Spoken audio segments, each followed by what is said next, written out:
Punchdrunk Love is here on 4K Ultra HD Blu-ray, released by the Criterion Collection. It can be found as the standard edition, available at your local and online retailers. Paul Thomas Anderson is one of my favorite current directors. There's something about Punchdrunk Love that, for me, is one of his better films, though it seems to be underrated by most. It's also a great dramatic performance by Adam Sandler, who does a fantastic job as the anxiety-ridden Barry. It's an endearing, sweet movie with Sandler and Emily Watson so great together. I enjoy the film immensely, and it's one I go back to quite often. Punchdrunk Love on 4K Ultra HD Blu-ray has an aspect ratio of 235:1 with native 4K resolution, and it supports both HDR10 and Dolby Vision. For purposes of this review, I will be discussing the Dolby Vision transfer. As I have already reviewed Sony's Punchdrunk Love on 4K, which was part of the Columbia Classics Collection Volume 4 edition, this standalone from Criterion shares many of that disc's characteristics, albeit with a few caveats. For starters, the transfer seems to be the same as the one used by Sony.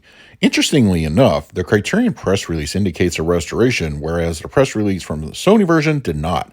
Both transfers, however, were approved by director Paul Thomas Anderson. Grain structure is properly filmic throughout, which, as I noted in my Sony review, appears slightly heavier in dimly lit scenes. Now, for the pixel counters out there, this one is for you. I noticed on Criterion's disc, bit rates were fairly consistent and usually hovered around the mid-70s and often 80s for much of the duration. Sony's, however, would periodically dip into the 40s, as was the case in this scene here.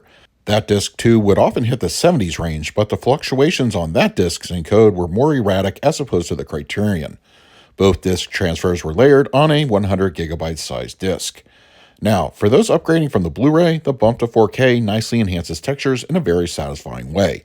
Details show noteworthy improvements across the board. As for differences in the palette or color timing between Sony and Criterion, to my eyes there appeared none.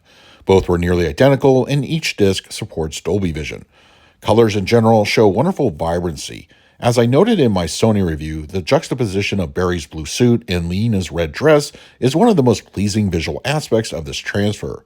The use of primaries throughout the film are striking and often nicely emboldened.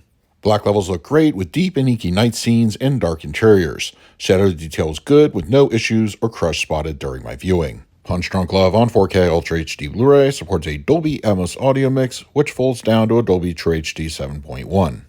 Now, this is a case of one of those caveats I spoke of earlier, as the Criterion edition of the film only supports the Atmos track, whereas the Sony disc supports both Atmos and the original 5.1. This indeed may be a sticking point for those looking for a more all-options version of the audio experience, and I found it interesting that Criterion didn't choose to include it with their version.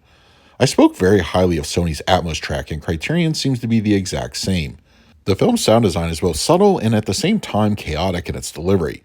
From the get-go, the car crash carries some demo-worthy heft, which gives your sub a shocking wake-up call. The same for when Barry destroys the bathroom stalls at the restaurant. It's unexpected and very substantial in its impact. The use of overhead effects are fairly limited, but still add some fun flavor to the track, allowing just a bit more expansion of the sound design. Mid-levels and rears are fairly immersive. The chatter of women at Barry's sister's party can be dizzying at times. In addition, the crowd noise when Barry first gets to Hawaii is also nicely immersive. Dialogue reproduction is clean from start to finish with no issues. The included Blu-ray looks to have the exact same bonus materials that were on the previous version from Criterion. Unfortunately, nothing new was added for this particular release. Sony's disc carried a few of the Criterion extras, but not all, so if you choose to pick up this version, you'll have the complete set. For the picture quality, I'm going to give Punchdrunk Love on 4K Ultra HD Blu-ray an A+. In pretty much every way, Criterion's transfer is a 6 of one, half a dozen of the other situation when compared to Sony's 4K. For those looking to buy for the first time, rest assured you're going to get a substantial improvement over the old Blu-ray. This is certainly the best the film has ever looked on a physical release. For the audio, I scored it an A. The sound design is in many ways a literal jump scare, as things are quiet one moment and an audible gut punch the next. The track is anxiety personified, intermixed with moments of calm. I think if you're an audiophile, you'll enjoy this one very much. And for the extras, I graded them an A-. Criterion's offerings of bonus materials is a good assortment, though I would have loved to have seen something new added for this release.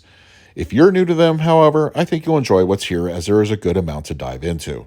So that is my review of Punchdrunk Love on 4K Ultra HD Blu-ray from the Criterion Collection. If you're interested in picking up a copy for yourself, I will leave a direct Amazon link in the comment section, but if you have the disc already, let me know your thoughts down below. In the meantime, please like, subscribe, hit that bell notification, So until next time, this is Adam with Movie Guy 365. I will see you at the movies.